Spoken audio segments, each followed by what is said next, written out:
kwa wadau wote wanaosimamia au wanaosimamiwa na kanuni hizi, wakiwemo wazalishaji wa chakula hapa nchini. Lakini pia naomba niseme wazi, lazima tupeane muda. Wazalishaji wote, bahati nzuri kama tulivyosema, SANCU wenzetu kwenye hasa unga wa mahindi, unga wa ngano, ukiacha kidogo kwenye mafuta ya kula na chumvi, tunapeana muda. Baada ya kanuni hizi, baada ya miezi 7 kuanzia mwezi wa Desemba, maana mwisho Novemba, kuanzia Disemba, TBS mwanze kukagua wazalishaji wote wa unga wa mahindi, unga wa ngano, wawe wameongeza virutubishi wote.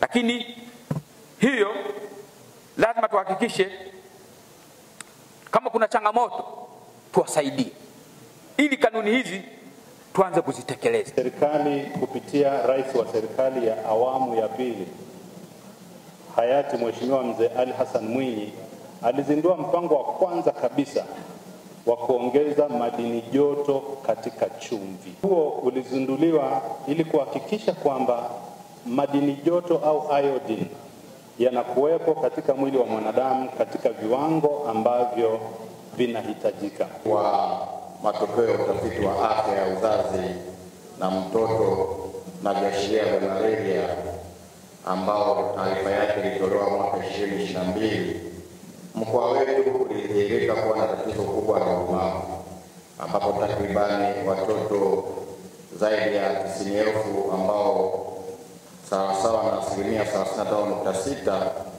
walikutwa wakiwa na tatizo hilo la udumavu.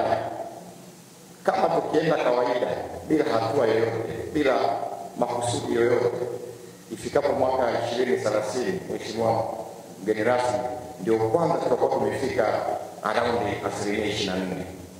Lakini kama tukiongeza juhudi, tukapambana kwa pamoja, tukashirikiana, basi angalau tutafika chini ya 20%, ambayo inaonekana hapo 17.8%.